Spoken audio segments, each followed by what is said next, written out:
Time check, alas 6:03. Time check, 6:03 AM. Good luck, good luck.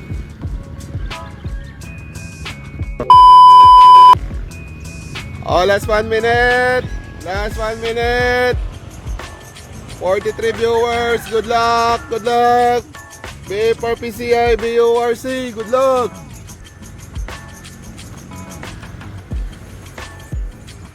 Oh, ma-release na ta. Alas 6:05. In 5, 4, 3, 2, 1. Release! Oh, pulpog lang, pulpog. Oh, good luck, good luck. Ayan na sila. Ara na sila. Ayan na po ang mga ibon nyo. Good luck, good luck. 6:05 release time. Lahan sa kaalan, si Dinga. Ang sa kaalan, sa babaw. Hindi mo na makita ang kisa. Oh, gadiritso sila ba? Huwag na sila yan. Wala na sila lang. Ah, hindi na sila makita. Araw, may apat na bilin. Ah, may bilin pa ah. Bukawa, pang bukawa nyo. May nabilin pa, may nabilin. Dula dason ba? Hindi ka dalan magbukaw. Dito sa likod.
Okay na, clear na, clear. Pare na, nandito na yung atin.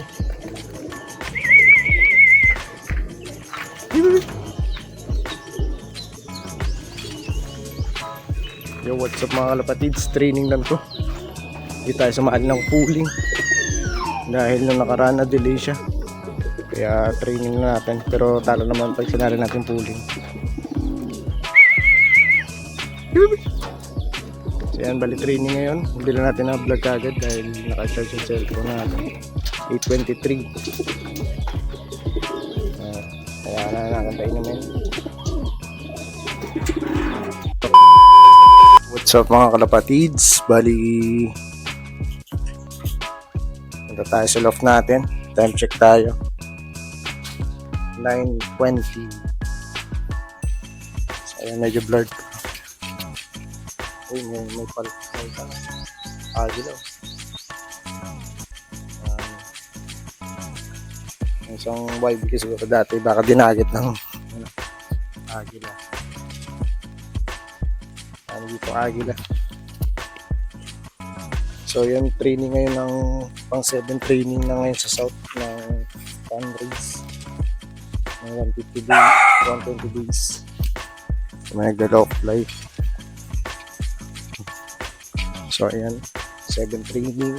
So, dumating yung kalapati natin 8:23, 6:05. Medyo late lang pero sige lang, laban natin hanggang dulo. So ayan, update sa mga flyers natin dito. Yung iba may mga tama pa rin. Dahil overcrowded na sila. Yan yung isa niyang ilong medyo mamasaka dahil tayo sa one eye. Tapos yung isa. Tapos ngayon nagsipurga tayo ng mga breeder natin. Yan dahil magsasalang na tayo. So, yan. Tapos ngayon ang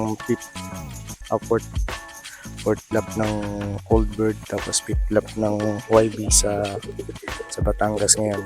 So ilagay natin yan. Tapos shoutout para kay Kwan, Yellow Dragon. Shoutout sa kanya. Tapos pakain tayo. Tapos siguro update ko na lang kayo maya pag dumating yung kalabahat natin. Galing sa North. Ayan.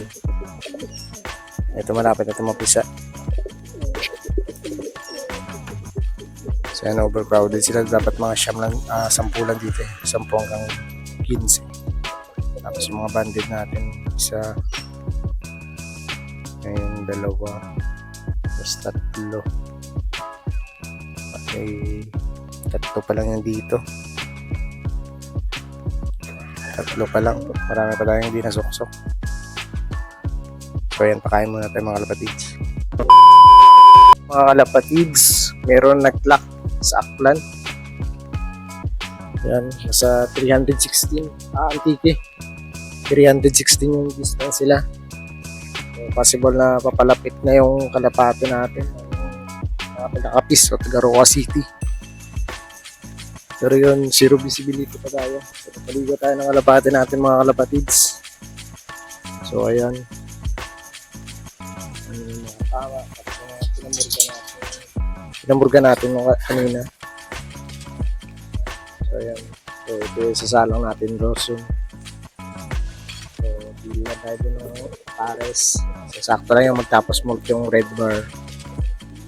Tapos dito yung nalaglag yung flip ring na pala. Ito ng flip overall. So yan parang nakukondisyon na siya dahil pumuputi na yung ilong niya.